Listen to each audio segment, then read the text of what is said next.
What is up, my friends? You are very welcome along to this Anfield Agenda Christmas Eve news roundup. In this video, we're going to be speaking a little bit about Alexander Isak. We're going to be giving you the latest on the situation with Trent Alexander-Arnold and why one former Liverpool player thinks he's off. That and a few other updates ahead of the game against Leicester City coming up over the next few minutes. As always though, my friends, we want you guys to let us know your thoughts in the comment section. Drop a like on the video if you enjoy, but most importantly, don't forget to hit that subscribe button. I will be back tonight at 8:45 with a Christmas Eve late night agenda, so I hope you can come and join me for that one. If I don't see you then of course, happy Christmas to you and all of your families, and I will catch up with you guys the day after Christmas, where of course we have our watch along for the Leicester City game starting at 6:45 p.m. Right, I have a lot to get through over the next few minutes, so I'm not going to hang around. Let's start off with, well, yet another accolade for Mohamed Salah. He has now moved into joint 10th place in the all-time Premier League assists chart. I was going to say goal scoring chart because I'm so used to it being goals, but Mohamed Salah has now moved joint 10th with David Beckham on the all-time Premier League assists chart, and no doubt he's going to move further up that list as well. Having a quick cursory glance at it, you could probably see him going up to number 6 maybe. Dennis Bergkamp, who was 94, if he stays for another couple of seasons, maybe even more. So keep an eye on this one, because Mohamed Salah is just breaking record after record and moving into, well, top 10, top 5 charts everywhere.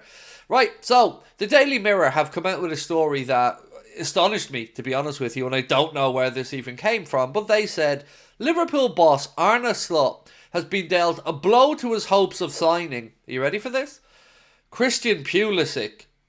With the AC Milan star set to sign a new contract to keep him there. Look, no problem with all of that. He's doing very well over in AC Milan, and it looks like the league suits him over there. But I don't know where they get this nonsense that Arne Slot's been dealt a major blow. One, we don't have Pulisic on our radar. Two, we probably don't need somebody in that position. And three, there was absolutely no indication whatsoever that we were after him. So, wish him all the best over in AC Milan, and if he signs a new contract there, good for him. But that's a very strange one for me from the Mirror. Moving on now to the Mail, though, and they say that sources told Newcastle Confidential in October that Newcastle's Alexander Isak would seek a move away if they do not qualify for the Champions League, with Arsenal and other Premier League sides set to be in the mix. Now, I want to back this up with a little story from John Aldridge, who indicates that that is precisely who he would like to see Liverpool signing, if possible, in January. So this is what Aldo had to say in his regular column on the Echo. I still think that if there is a player out there to go and buy as an insurance policy, go get him in the January window. If they are there, go and get them. That's what I think. I really do, even though the squad is already that good. They did next to nothing in the summer. It sounds daft, but I wouldn't mind another striker, said John Aldridge.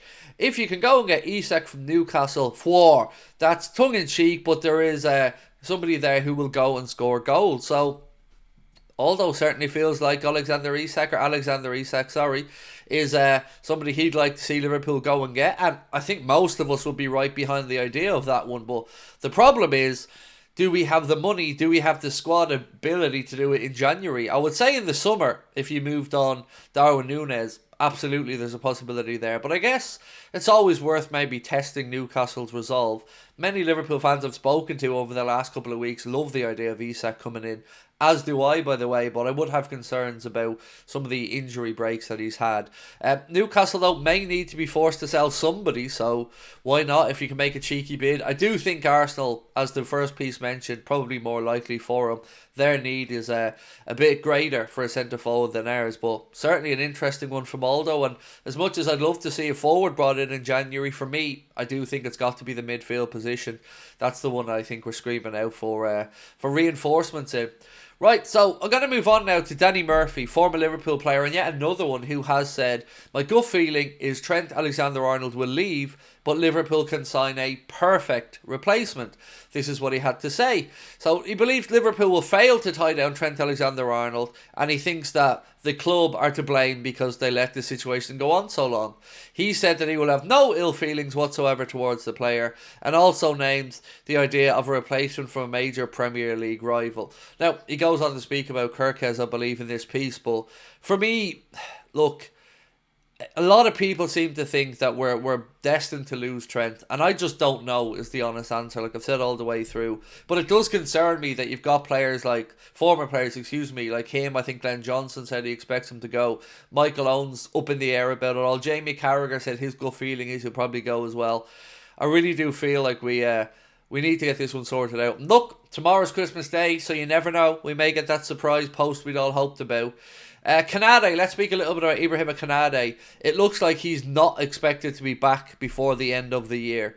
Don't know what that means with regards to another week or two, but it does seem like he won't be available for the games coming up against Leicester and then West Ham United. The piece here said the club are being extra cautious around it and just want to make sure they aren't rushing him back.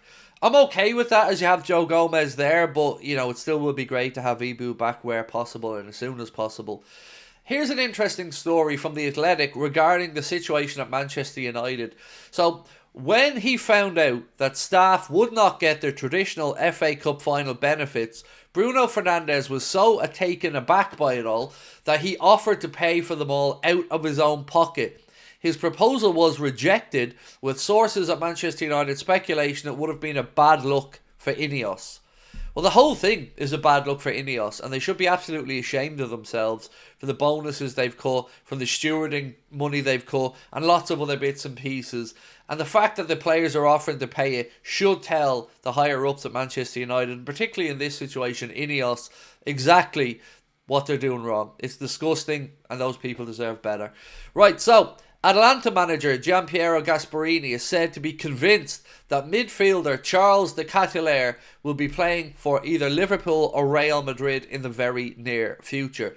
Though obviously he came in from AC Milan. I haven't watched too much of de Ketelaere, to be honest with you, but it is an interesting one from Gasperini. I don't see them looking to move any of their players on in January, whether it be de Ketelaere, whether it be Ederson or anybody else, because they are in a race for the Serie A title, and that would be massive for Atalanta if they could get that one over the line. So let's wait and see what the window has in store. We will find out soon enough. It opens in 1 week or so, so let's hope that we have plans in place to bring in that midfielder and to give Arne Slot the ammunition that he needs to go and attack this, well, the remainder of the campaign. So, ladies and gentlemen, that is pretty much it for me on this Anfield Agenda News Roundup, but I will be back tonight at 8:45, as I mentioned. If you can come in and join us for a bit of festive fun, why not drop in? If not, I will see you, as I mentioned, for the game coming up on, well, we call it St. Stephen's Day here in Ireland, Boxing Day in the UK against Leicester City. A reminder, that is an 8 PM kickoff, and we will be live on the channel here from 6:45 PM with our watch-along, our match reaction, and of course our player ratings as well. Thank you all so much for a wonderful, wonderful 2024, and we look forward to catching up with you soon. Much love, my friends. Bye bye.